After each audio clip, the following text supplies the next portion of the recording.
किसी ने थोड़ी सी बुराई करी, किसी ने थोड़ी सी निंदा करी और आप उससे झगड़ा करने चले गए? ना ना।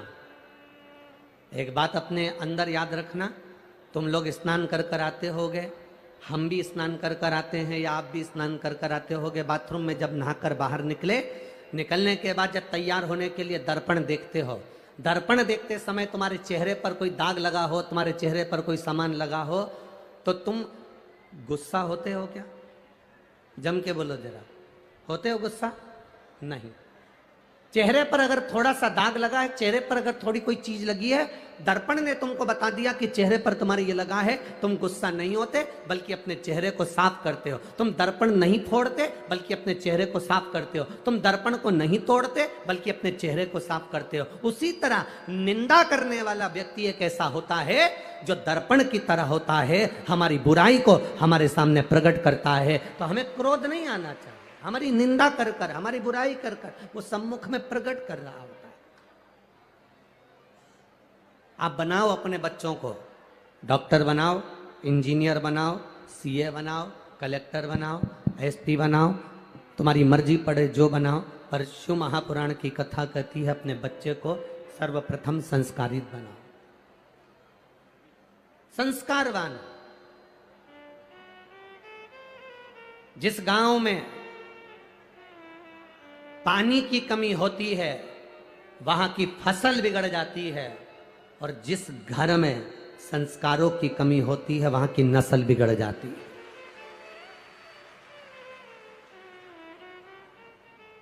बनाओ अपने बच्चों को संस्कारवान।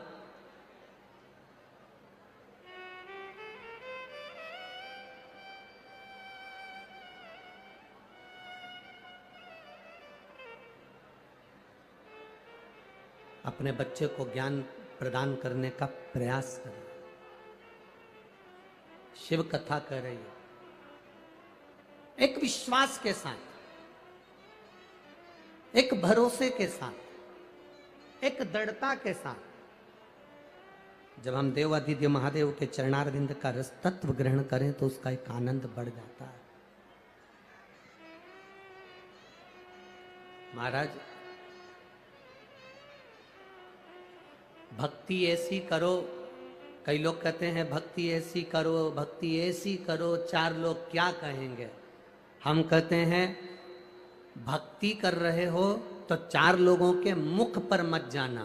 भक्ति करो तो ये मत सोचना कि चार लोग क्या कहेंगे। मंदिर जाऊंगी, चार लोग क्या कहेंगे। अगर बेलपत्री चढ़ाऊंगी, चार लोग क्या कहेंगे। दुर्वा चढ़ाने जाऊंगी, चार लोग क्या कहेंगे।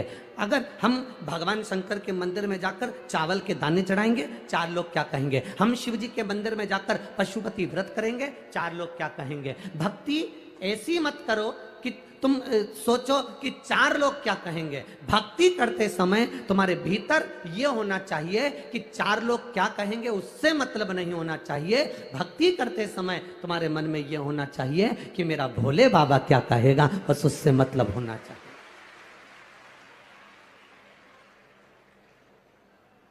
पशुपति व्रत करने से पहले तुम्हारे मन में एक भाव उत्पन्न हो जाता है, मैं करूंगी और मंदिर जाऊंगी और लोग क्या कहेंगे कि इतनी बड़ी वहां उसकी पत्नी होने के बाद, उसका पति इतना बड़ा ऑफिसर होने के बाद पशुपति व्रत कर रही है, चार लोग क्या कहेंगे।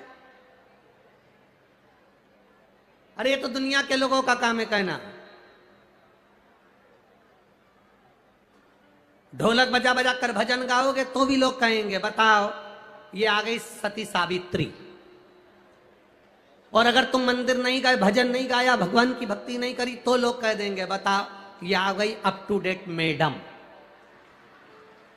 ये किसी काम की नहीं। अब बताओ, भजन करोगे तो लोग ताना देंगे, नहीं करोगे तो लोग ताना देंगे। तो हमें ये नहीं सोचना कि हम व्रत करेंगे तो चार लोग क्या कहेंगे, पशुपति व्रत करेंगे तो चार लोग क्या कहेंगे, मंदिर जाऊंगी लोटा भर के घर से जल भरकर मंदिर जाऊंगी तो चार लोग क्या कहेंगे। कई पुरुष लोग ऐसे हैं जो अपनी पत्नी से कह देते हैं मैं जाऊंगा तो दोस्त लोग हंसेंगे, दुनिया के लोग क्या कहेंगे, मोहल्ले के लोग क्या कहेंगे। अब ईमानदारी से बोलो, क्या मोहल्ले के लोग तुम्हें खाने को दे रहा है?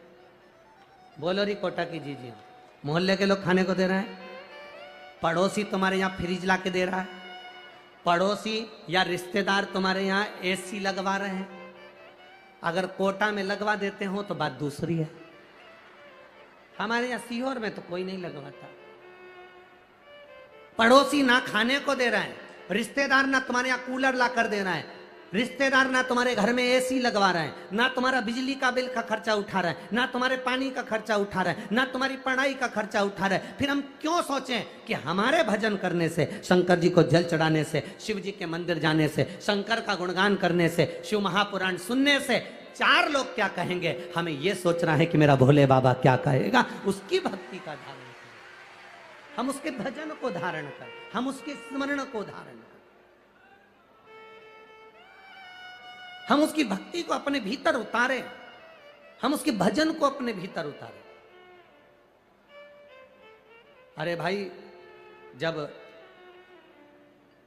तारकासुर की माता ने, कल की कथा में था वारंगी, तारकासुर की माता वारंगी ने जब वारंगी ने अपने बेटे से कहा कि ऋषिवर बोले हैं, गुरुवर बोले हैं कि ब्राह्मण को भोजन कराना है, पिता के निमित्तात्र कराना है, बजरंगासुर के अनुसार उसकी मुक्ति के लिए, उसकी गति के लिए हमें ब्राह्मण का भोजन कराना है। तो तारकासुर कहते हैं, मां कौन ब्राह्मण हमारे यहां भोजन करने के लिए आए?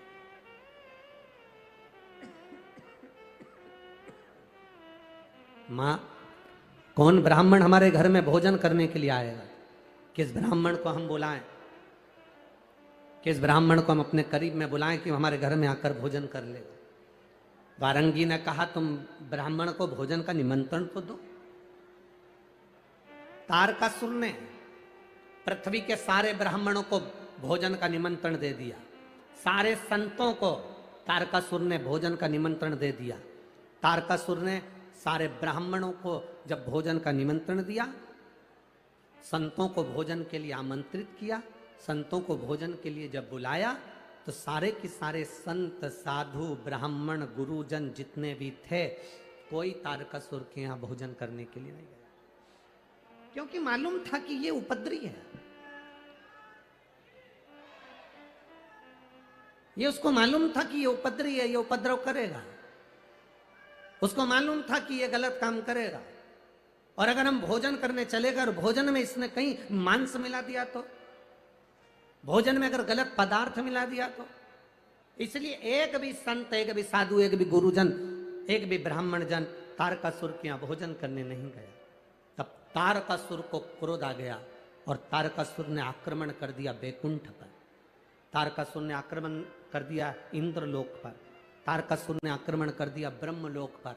सारे देवताओं को, सबको तारकासुर ने इधर उधर कर दिया, सब पे अपना राज्य स्थापित कर दिया।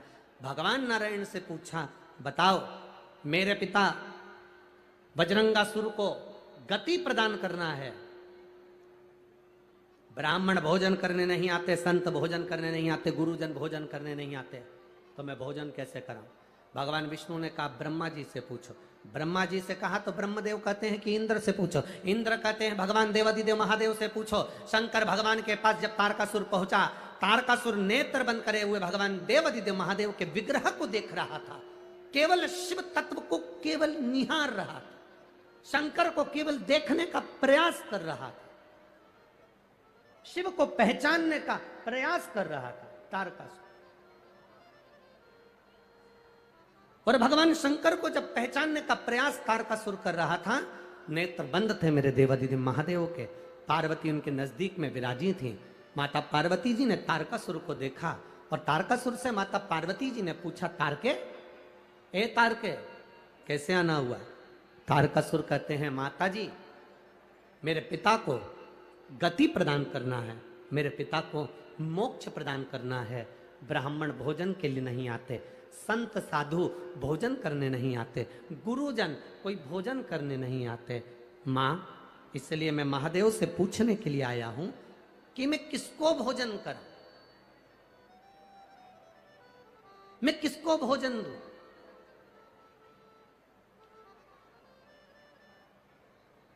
मैं किसको गति प्रदान करूं?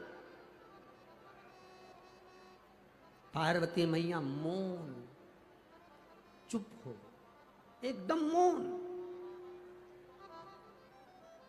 और माता पार्वती जब मौन हुई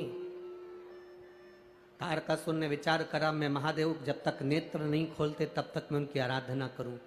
शिव नाम का जाप तारकासुर ने किया। तारकासुर ने जब शिव नाम का जाप करना प्रारंभ करा, भगवान शंकर को रिझाना प्रारंभ करा, भगवान देवाधिदेव महादेव राजी नहीं हुए।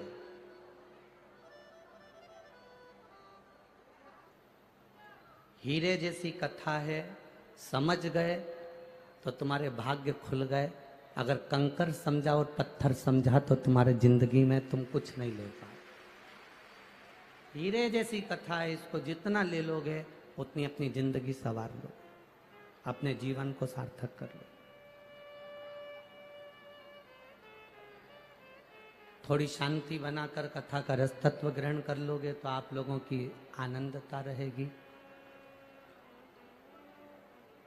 टीचर का काम है 3 घंटे 1 घंटा पढ़ाई कराता है, स्टूडेंट के ऊपर है कि वो कितना ग्रहण कर सकता है। अच्छे से ग्रहण कर लिया तो पास हो गया, ये आपके ऊपर निर्भर करता है। शिव कथा कह रही है, भगवान देवाधिदेव महादेव का संवाद कह रहा है। भक्ति करने वाला व्यक्ति किसी दौड़ में कभी शामिल नहीं होता। कोई कहता है कि हमने 5 बार पशुपति व्रत कर लिए, तुमने अगर 1 बार करा है तो तुम अपने मुख से कभी मत कहना कि तेरे को देखकर मैं 5 बार व्रत करूंगा। कोई 16 सोमवार के व्रत कर लिया 5-6 बार, 16 सोमवार के व्रत जब 5-6 बार कर लिए और किसी ने कह दिया कि मैंने तो 5 बार पशुपति व्रत करे, मैंने तो 3 बार 16 सोमवार के व्रत करे, मैंने तो बेलपत्री का व्रत करा, मिश्री का व्रत करा, चूरमे का व्रत करा, मैंने सारे व्रत धारण करे।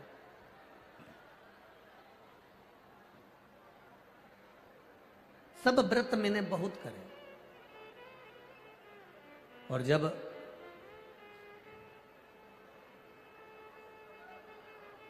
इस दौड़ में तुम शामिल मत होना, इस दौड़ में तुम सम्मिलित मत होना कि किसी को देखकर कोई अगर 15 व्रत कर रहा है, कोई 5 व्रत कर रहा है, कोई 3 बार पशुपति व्रत कर रहा है, कोई 2 बार पशुपति व्रत कर रहा है, या कोई 16 सोमवार के व्रत कर रहा है, या कोई संकट सोमवार के व्रत कर रहा है। हमें देखकर कभी भी इस दौड़ में शामिल नहीं होना।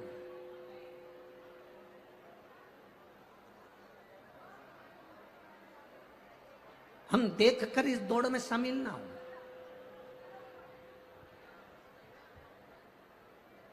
प्रयास करना जितना इस शरीर से बने, जितना इस मन से बने, जितना इस चित्त से बने, जितना इस इंद्रियों से बने, उतने व्रत, उतने उपास, उतना भजन अपनी जिंदगी में धारण करना। दिखावे से व्रत की प्रबलता कभी नहीं होती।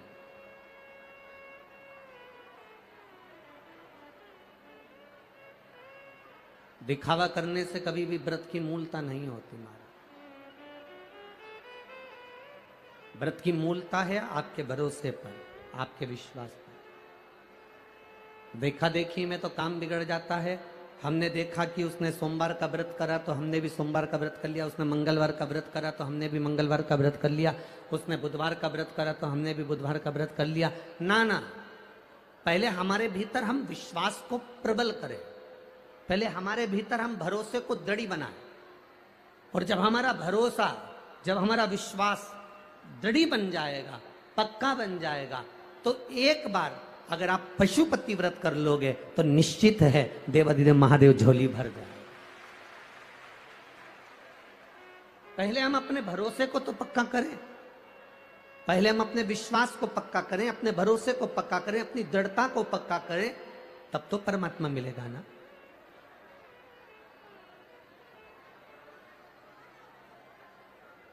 अरे मैंने तेरे ही भरोसे बाबा, तेरे ही भरोसे हवा बिच उड़ती जावांगी, बाबा डोर हतो छड़िया कटी जा भोले मैं तेरी पदम शंभु मैं तेरी पदम। आपका विश्वास जितना पक्का हो जाए, जितना दृढ़ बन जाए, उतना दृढ़ बना लो।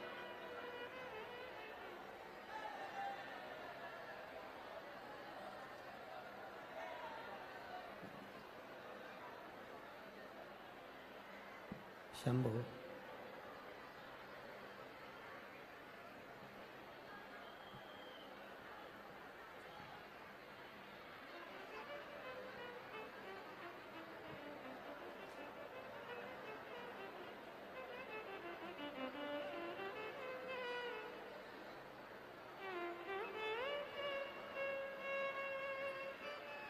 शंभु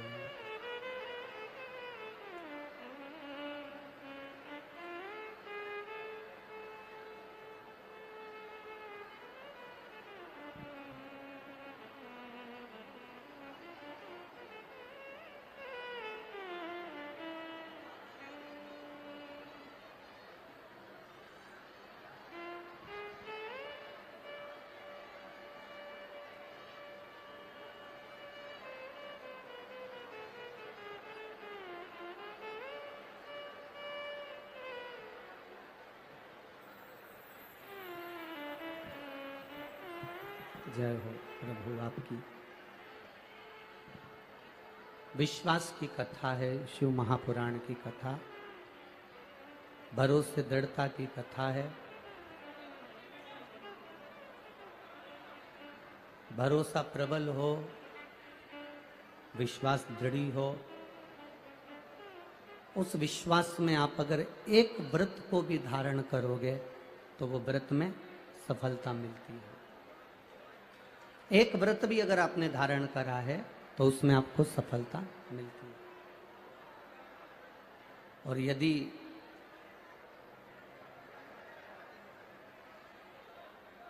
हम दिखावे के वश थोड़ा भी कुछ करते हैं तो उसमें कुछ आनंद की अनुभूति नहीं होती, उसमें सुख का भान नहीं होता, उसमें आनंद का भाव नहीं प्रकट होता।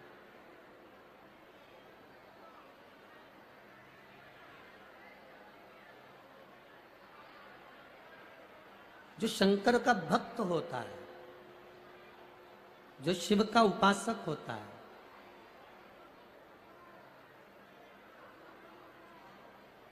जो भगवान की अविरल भक्ति को पाने वाला होता है, वो किसी ऐसी दौड़ में शामिल नहीं होता जिस दौड़ में उसको हापड़ी भरा जाए या हाथ भरा जाए। शिव महापुराण की कथा कहती है जो दौड़ में शामिल होता है, हाथ उसी को भराती है।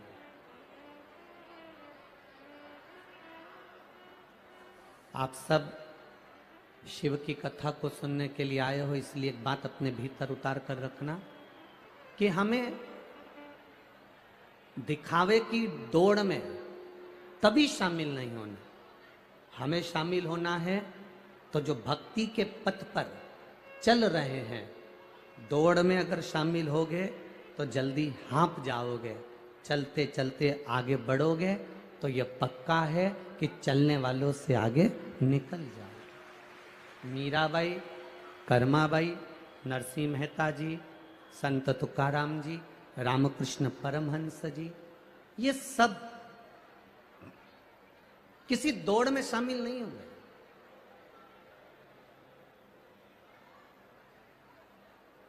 अभी एक नई दौड़ लोगों के बीच में शामिल हो गई, एक नई दौड़ चालू हो गई। कौन सी दौड़ है? तो कहा कि भगवान को मैंने तो 108 लोटा जल चढ़ाया। तो दूसरे व्यक्ति ने सुन लिया कि उसने 108 लोटा चढ़ाया तो मैं 151 लोटा चढ़ाऊंगा। एक नई दौड़ से शामिल हो गई कि उसने 108 लोटा जल चढ़ाया तो मैं 151 चढ़ाऊंगा।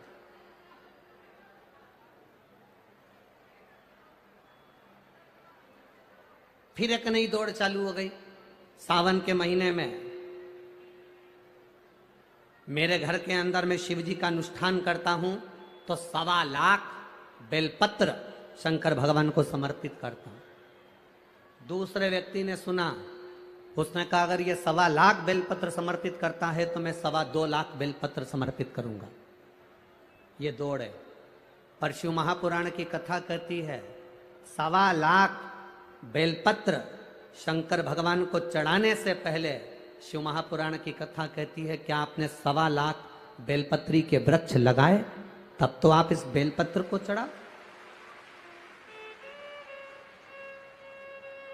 आपने तो पैसा फेंका, 2000, 5000, 25,000, 50,000 रुपए दे दिए और कहा 1.25 लाख बेलपत्र तोड़ के लाओ।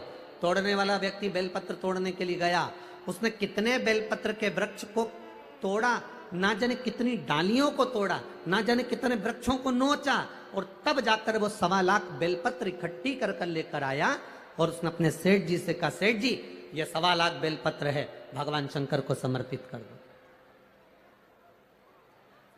इस दौड़ में कभी शामिल मत होइए।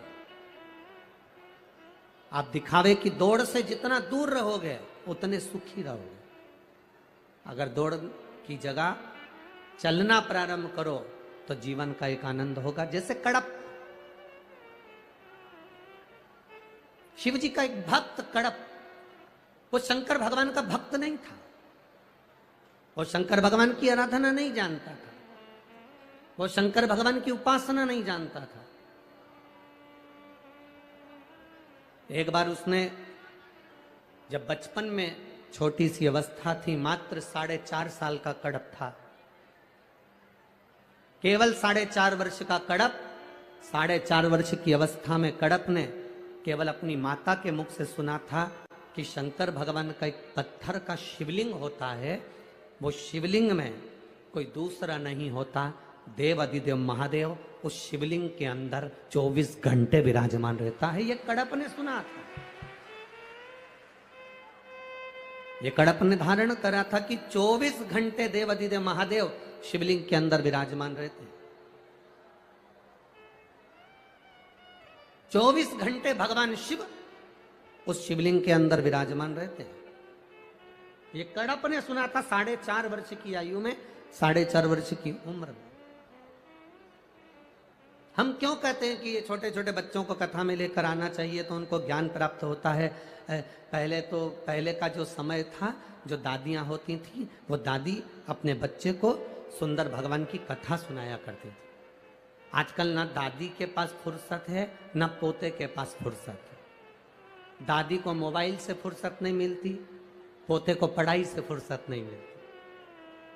तो दोनों एक दिन श्राद्ध का, जो तुम्हारी मर्जी पड़ जाए, जिस दिन तुम घर में फ्री हो, जिस दिन तुम्हारी मर्जी पड़ जाए, जिस दिन तुम्हारा मन कर जाए, उस दिन वृषकपि, विषकपि नाम लेकर एक रोटी में थोड़ी सी शक्कर या गुड़, थोड़ा सा चावल, थोड़ा सा अगर चावल नहीं हो तो खीर बन जाए तो ज्यादा अच्छी है, रोटी के अंदर रखकर वृषकपि या विषकपि, भगवान शंकर का एक अवतार है नारायण के साथ में। भगवान शिव और भगवान शंकर का और नारायण का एक अवतार मिलकर हुआ था। भगवान शिव और नारायण का मिलन से 3 अवतार हुए थे। 3 अवतार हुए हैं। एक हरिहर अवतार भी भगवान शंकर और नारायण के मिलन से हुआ, एक वृषकपि अवतार भी नारायण और शिव के मिलन से हुआ। तो जो वृषकपि अवतार है, भगवान शंकर और एक भगवान नारायण और भगवान शंकर के मिलन से शरंभेश्वर अवतार भगवान शंकर का और नारायण का मिलकर हुआ है, शरंभेश्वर। ये 3 अवतार नारायण और शिव जी मिलकर बने हैं। 3 अवतार भगवान शंकर ने नारायण के साथ मिलकर लिया, शरीर एक बनाया, दोनों मिल गए, एक शरीर बनाकर जगत का कल्याण करा। रोटी हो तो रोटी, पूड़ी हो तो पूड़ी, पराठा हो तो पराठा, जो तुम बनाए हो उसमें थोड़ा सा मात्रा दूध चावल की या खीर की, थोड़ी सी मात्रा गुड़ की, और वृषकपि या विषकपि अवतार का नाम लेकर अपने दरवाजे के बाहर खड़े होकर जो गौ माता को श्राद्ध पक्ष में किसी भी दिन ये भोजन वृषकपि का नाम लेकर दे देते हैं, उसके घर में कभी संपदा की कमी नहीं आती, धन की कमी नहीं आती। श्राद्ध पक्ष का ये स्वरूप है विषकपि अवतार। एक बार सब बोलेंगे, बोल विषकपि भगवान की। अब नाम आप लोग ले जिससे आप लोगों को याद हो जाए। बोलिए, विषकपि भगवान की। आप विषकपि बोल सकते हो, वृषकपि भी बोल सकते हो, वृषकपि भी बोल सकते हो और विषकपि भी बोल सकते हो, दोनों नाम में से कुछ भी। हाँ, अगर आप नेट पर सर्च करोगे, या आजकल लोग क्या है, कथा सुनने के बाद नेट पर जल्दी सर्च करते हैं, तो गूगल आदि पर सर्च करोगे तो विषकपि भी आ सकता है, वृषकपि भी आ सकता है। पुराण में अगर ढूंढोगे, शिव पुराण के अंतर्गत या स्कंद पुराण में या गर्ग संहिता में या कूर्म पुराण में, बरहा पुराण में अगर आप ढूंढेंगे तो उसमें वृषकपि और विषकपि कोष्टक में बना हुआ है। पहले आएगा विषकपि, फिर कोष्टक में आएगा वृषकपि। उस अवतार का स्मरण। फिर से नाम बोलो, क्या नाम बोलना है? विषकपि। या तो विषकपि बोल लें या वृषकपि।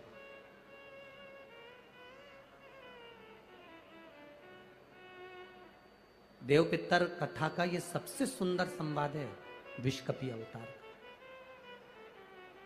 भगवान, अब तारकासुर ने विचार करा कि मेरे पिता बजरंगासुर का गति कैसे हो, तो वो एक पुष्प, सफेद पुष्प को तोड़कर, उसको नहीं भान कि आज शिवरात्रि, उसको भान ही नहीं है, उसकी स्मरण में नहीं है कि आज शिवरात्रि।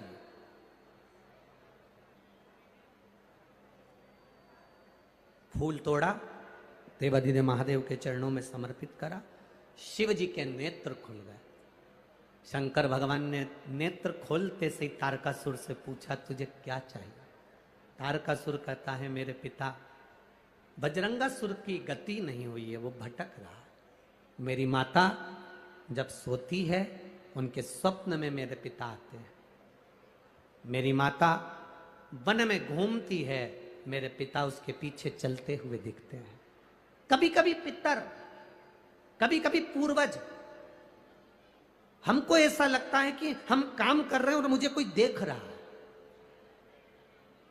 कभी कभी ऐसा लगता है कि मैं चल रही हूं, मेरे पीछे कोई चल रहा है। कभी कभी ऐसा भान होता है कि ऐसा लग रहा है कि कोई मुझे देख रहा है, कोई मेरे पीछे चल रहा है, कोई मेरे आगे चल रहा है।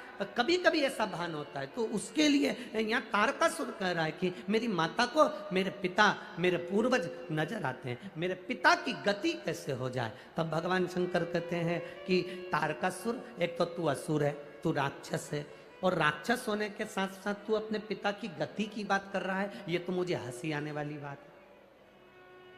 एक राक्षस कहे कि मेरे पिता का मोक्ष हो जाए, तो ये तो बड़ी हंसी की बात है, ये तो बड़ी विचित्र बात। पर तुम पूछ रहे हो, भगवान देवादिदेव महादेव ने कहा कि तुम्हारे पिता की गति के लिए तुम ब्राह्मण भोज, संत भोज, गुरु भोज, दरिद्र भोज ये क्यों ना करते? तारकासुर ने कहा, मैंने पूरी पृथ्वी को निमंत्रण दिया, कोई मेरे यहाँ भोजन करने नहीं आया। सबको भय लगा कहीं मैं मांस ना मिला दूं, गलत पदार्थ ना मिला दूं, गलत चीजें ना मिला दूं, उसका स्मरण ना हो जाए, इसलिए कोई मेरे यहाँ भोजन करने नहीं आया।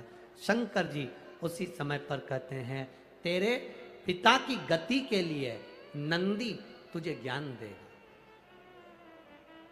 भगवान ने नंदी की ओर इशारा करा। नंदी ने तारकासुर से कहा, सुन तारका,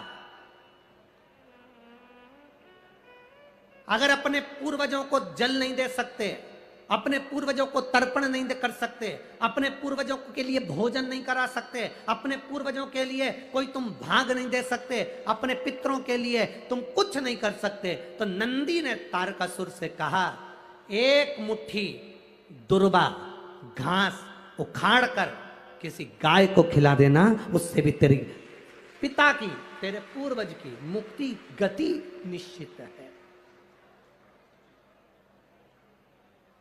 ये नंदी का ज्ञान है, ये नंदीश्वर का ज्ञान। 16 दिन श्राद्ध में बन सके, आप अगर किसी को भोजन करा सके ठीक है, ना करा सके ठीक है, कुछ नहीं बने तो थोड़ी सी घास, थोड़ा सा ग्रास तोड़कर गौ माता को भी खिला देने पर हमारे पूर्वजों को, हमारे पितरों को मुक्ति प्राप्त हो जाती है, मोक्ष मिल जाता है। क्यों? गौ माता के शरीर में देवताओं का निवास है। उसको जानने वाला जान सकता है, बाकी के तो लोग आज के जमाने में हम क्या कहें, केवल दुनिया के लोग एक बात कहते हैं, गौ माता की जय हो, गौ माता की रक्षा हो, रक्षा हो, रक्षा हो। हर मंच पर, हर जगह पर राजनेता, सत्ताधारी सब चिल्ला चिल्ला कर कहते हैं हमने गाय के लिए यह करा, हमने गाय के लिए वो करा। अगर तुमने गाय के लिए कुछ करा होता तो रोडों पर गाय आज भी कचरा खाती हुई नहीं दिखती।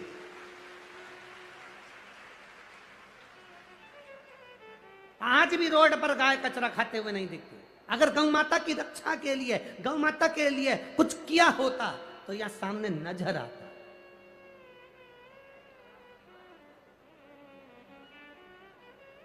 बहुत कुछ करती है सरकार, ऐसा नहीं कि गाय माता के लिए नहीं करती, करती है, पर ऊपर से पैसा चलते चलते चलते चलते नीचे तक आता है, नीचे भी और नीचे आता है और नीचे आता है। जो धन गौ माता में लगने वाला होता है वो दुनिया के लोग पहले हजम कर जाते हैं और गौ माता फिर भूख से बिलबिलाती रहती है।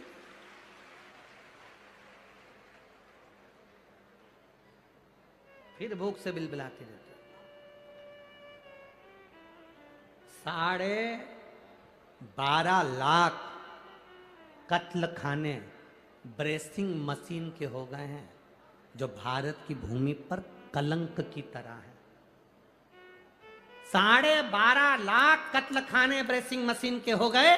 ब्रेसिंग मशीन के कत्ल खाने कैसे? गाय को मशीन में पहले 15 दिन तक गाय को भूखा रखा जाता है। कारण गाय के सफेद मांस को लाल बनाना है, क्योंकि लाल मांस की कीमत विदेशों में ज्यादा मिलती है, इसलिए ब्रेसिंग मशीनें बनाई गई। गाय को 15 दिन भूखा रखना, भूखा रखने के बाद गाय के पांव को मशीन में जकड़कर उल्टा लटकाना, फिर पानी का प्रेशर गाय के मुख पर मारना और गाय के मुख पर प्रेशर देकर गाय की श्वास को, रक्त को उसके मांस में मिला देना। जब 8 दिन तक गाय के मुंह पर प्रेशर मारा जाता है, तब गाय की श्वास और रक्त उसके मांस में मिल जाता है। तब गाय को फिर उल्टा लटका कर काट दिया जाता है और उसके मांस को डब्बों में भरकर बेच दिया जाता है, जिससे मांस लाल हो जाए। गाय ब्रेसिंग मशीन में काट काट कर लोग उसको लाल मांस बनाकर बेच रहे हैं और दुनिया के लोग कहते हैं गौ माता की जय हो, धर्म की जय हो। एक गाय भी अगर तुम्हारे शहर की, तुम्हारे क्षेत्र की, तुम्हारी कॉलोनी की, तुम्हारी सोसाइटी की, तुम्हारे मोहल्ले की, तुम्हारे गांव की, तुम्हारे प्रदेश की, तुम्हारे नगर की, तुम्हारे देश की एक गाय भी अगर कटती है तो इस राष्ट्र को भुगतना पड़ता है। यह उपद्रव कहीं केदारनाथ जी में त्रासदी मच रही, कहीं भूकंप आ रहा, कहीं बाढ़ आ रही, कहीं बीमारी आ रही, कहीं कोरोना आ रहा। कहां से आ रहा?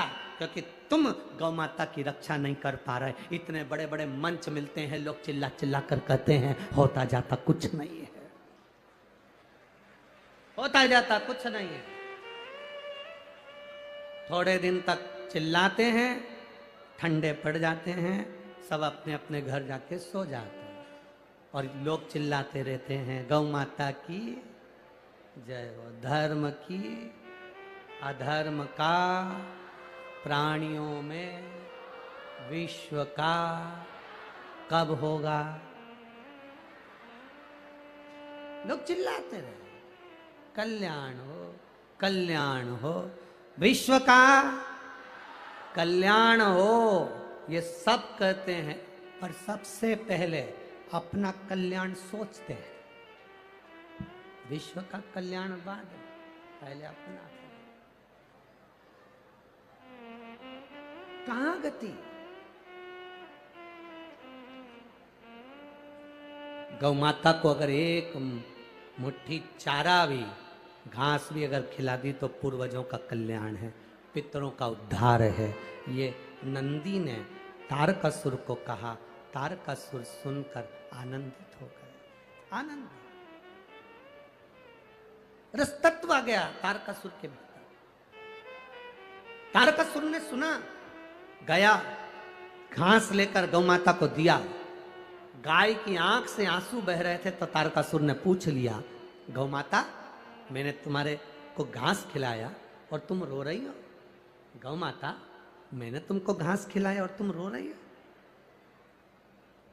गौ माता कहती है, तारकासुर, तू असुर है, मुझे कष्ट देता है हर पल, और आज तू घास खिलाने आया है तेरे पूर्वजों के उद्धार के लिए। ये तारकासुर की कथा नहीं है, आप और हमारी सबकी कथा है। 16 श्राद्ध आई, दादाजी की तिथि आई तो कंगा मंगा करके, डेंटिंग पेंटिंग करके गौ माता को बुला रही, ले आजा आजा आजा, ले ले ले। कोई ने पूछा, क्यों काकी, क्या कर रही हो? आज हमारे दादाजी की तिथि है तो गाय को रोटी देना है। गाय उधर जा रही, गाय ने मुड़ के देख लिया कि आंटी जी बुला रही है, पर गाय नहीं आई। गाय के पास में बैल खड़ा था। बैल ने गाय से पूछा, वो आंटी जी बुला रही, जा क्यों नहीं रही? तो गाय बैल से बोली, ऐसी आंटी को जान दे चूल्हा में।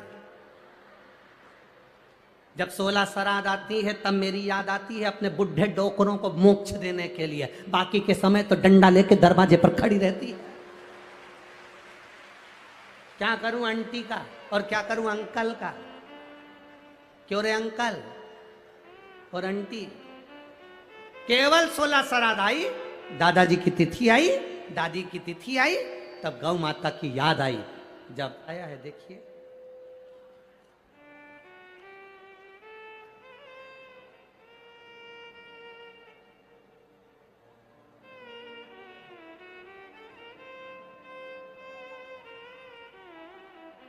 शिल्पा सिंह, कुन्हाड़ी, कोटा, राजस्थान से हैं। आप ही हैं? दोनों हाथ हिला दो बाबू। श्री शिवाय नमस्तुभ्यम। मेरा नाम शिल्पा है गुरुदेव। मैं शिव महापुराण की कथा दिसंबर 2022 से सुन रही हूं। गुरुदेव, मैंने सरकारी नौकरी के लिए कई प्रयास किए परंतु सफलता प्राप्त न हो सकी। मैंने कथा में पशुपतिनाथ के व्रत के बारे में सुना और आप जो शिवरात्रि का वर्णन करते हो, उस शिवरात्रि का अभिषेक का भाव प्रकट किया। दुनिया के लोग कहते हैं ऑनलाइन शिवरात्रि पूजन से कोई फल मिलता है। मैं कहती हूँ गुरुदेव, आप बैठकर कराते हो उसका फल होता है। एक लोटा जल चढ़ाना, पूजन करना, मेरे बाबा का कृपा का क्या मैं वर्णन करूं गुरुदेव। आप कहते हो कि बाबा सुनता है और जल्दी ही श्रवण करता है। गुरुदेव, जब 3 महीने पूरे निकल गए बाबा का अभिषेक पूजन करे हुए, तो मेरे मन में थोड़ा सा विस्मय आया, क्या भोले बाबा मेरी नहीं सुनेंगे? केवल 3 महीने 4 दिन ऊपर हुए थे गुरुदेव, और बाबा की कृपा से राजस्थान पुलिस में सरकारी नौकरी बाबा की कृपा से प्राप्त हुई। ये शिव तत्व है, ये आनंद तत्व है। शिल्पा सिंह, कुन्हाड़ी, कोटा, राजस्थान। बैठो बाबू। श्री शिवाय नमस्तुभ्यम। एक पत्र और बड़ा सुंदर आया, देखिए।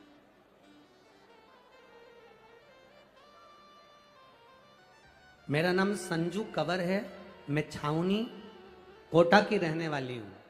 कहीं बैठी हैं संजू जी कंवर? मेरा नाम संजू कंवर है, मैं छावनी। कहीं बैठी हो तो हाथ हिला सकती हैं। दिख गई क्या? कहाँ बैठी हैं? हाथ हिलाओ एक बार। हाँ ठीक है, दिख गए, दिख गए, ठीक है। एक बार वापिस हिला दो हाथ, एक बार वापिस हाथ हिलाओ। हाँ जी। मेरा नाम संजू कंवर है, मैं छावनी कोटा की रहने वाली हूँ। मेरा मोबाइल नंबर ये है गुरुदेव। भोले बाबा का मैं क्या वर्णन करूँ? गुरुजी प्रत्येक महीने शिवरात्रि आती है और शिवरात्रि का मैं गुणगान क्या कर सकती हूँ। एक लोटा जल सारी समस्या का हल है गुरुदेव। 2020 की बात है, मेरी बेटी के चेस्ट में 2 इंच की गांठ हो गई। जो 4-5 डॉक्टरों को दिखाया, बड़े बड़े हॉस्पिटल में, जयपुर आदि, पुणे आदि सब हॉस्पिटलों में दिखाया, तो डॉक्टरों ने कैंसर की गठान बता दी। कैंसर की गठान बताई, ऑपरेशन होना था। डॉक्टर के हिसाब से जहां चेस्ट में गठान थी वहां से गांठ को निकालकर चेस्ट को काटना था। बेटी की आंख में आंसू था कि बेटी का चेस्ट कैसे कटवा दे गुरुदेव। और गठान भी बड़ी बता रहे हैं डॉक्टर, और कैंसर की बता रहे हैं। जितनी जांचें हुई इसकी, सारी जांच कैंसर की रही, और सारी जांचों में चेस्ट को काटना बताया। अब करें क्या? तब किसी ने कहा आप ऑपरेशन कराने जाओ, मना नहीं, पर एक बार भोलेनाथ जी का पशुपति व्रत करो और महीने की शिवरात्रि आती, 1 लोटा जल चढ़ाकर बाबा से विनती करो। गुरुदेव, शिव जी का मैं क्या वर्णन करूं। रोज जल चढ़ाकर बेटी को देती, चेस्ट पर लगाती, आचमन करती, बेलपत्र खाती।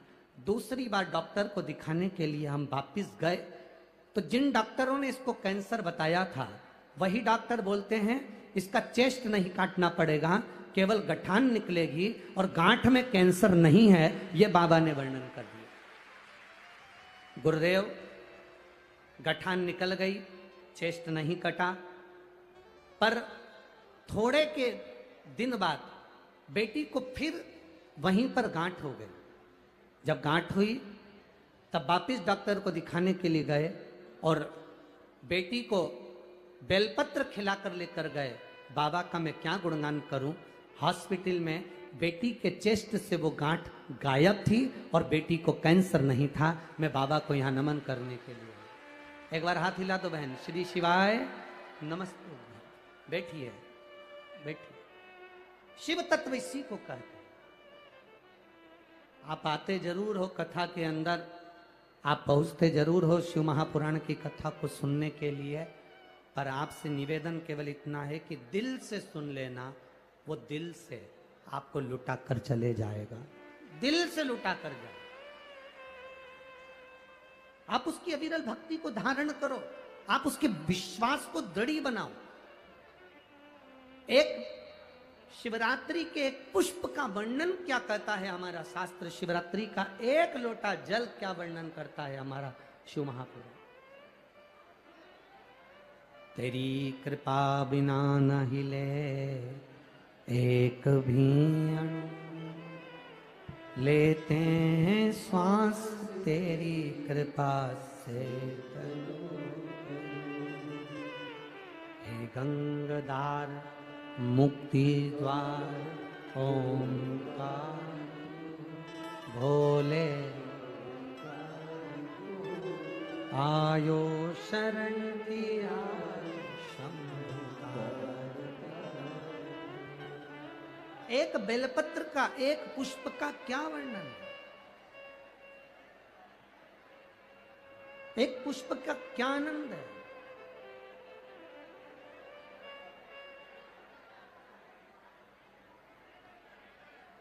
एक पुष्प का क्या रस तत्व है।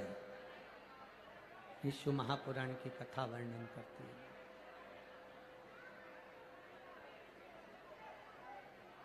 भगवान देवादिदेव महादेव की कथा। तारकासुर को नहीं मालूम कि शिवरात्रि है श्राद्ध पक्ष की। उसके स्मरण में नहीं आ पाया कि ये श्राद्ध पक्ष की शिवरात्रि है। उसके स्मरण में नहीं आया कि ये शिवरात्रि कितनी मूल होती है, कितनी महत्ववान। इस शिवरात्रि की कितनी महत्वता होती है। शिव महापुराण की कथा कहती है, भाई श्राद्ध पक्ष में पड़ने वाली शिवरात्रि का स्मरण जरूर करिएगा।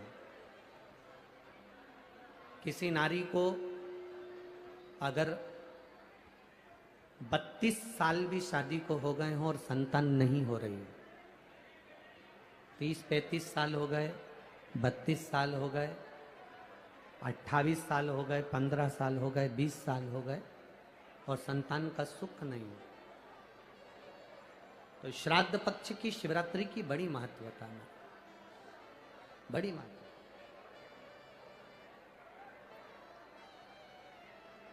तो शिवरात्रि का बड़ा महत्व है।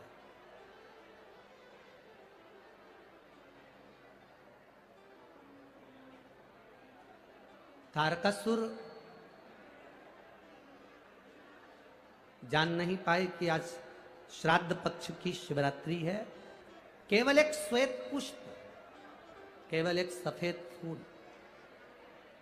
तारकासुर ने लेकर आए और बाबा देवादिदेव महादेव का जो स्वरूप था, भगवान शंकर का जो स्वरूप था, उस स्वरूप पर देवादिदेव महादेव ने शिव जी के चरणों में एक पुष्प समर्पित कर दिया। एक सफेद पुष्प, एक श्वेत पुष्प देवादिदेव महादेव को समर्पित कर, भगवान शंकर को समर्पित किया।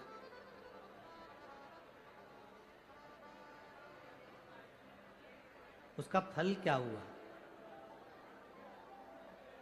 आप लोग भी निवेदन है, प्रयास करना, पहले देख लेना। शायद हमारे हिसाब से तो 13 अक्टूबर को शिवरात्रि होना चाहिए।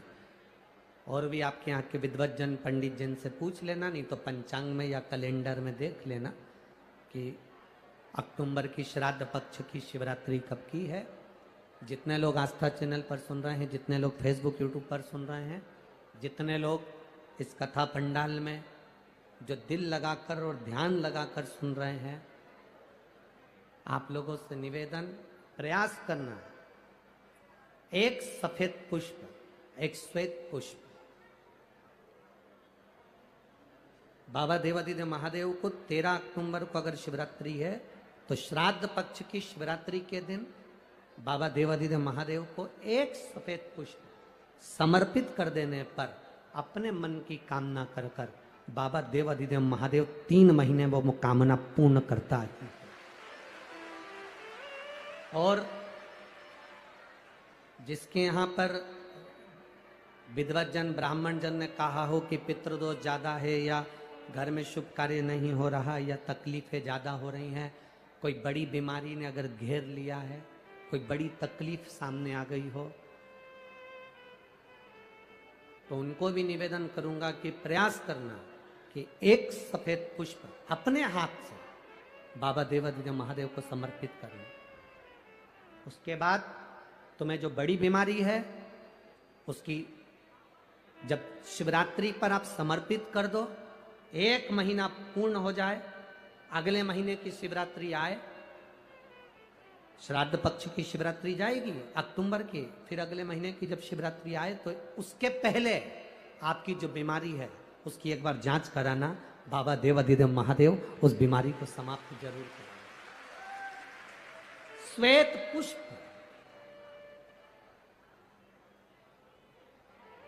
भगवान शंकर का जो श्राद्ध पक्ष का जो शिवरात्रि है उस पर जो श्वेत पुष्प की परिभाषा, उसको हमें जानना है,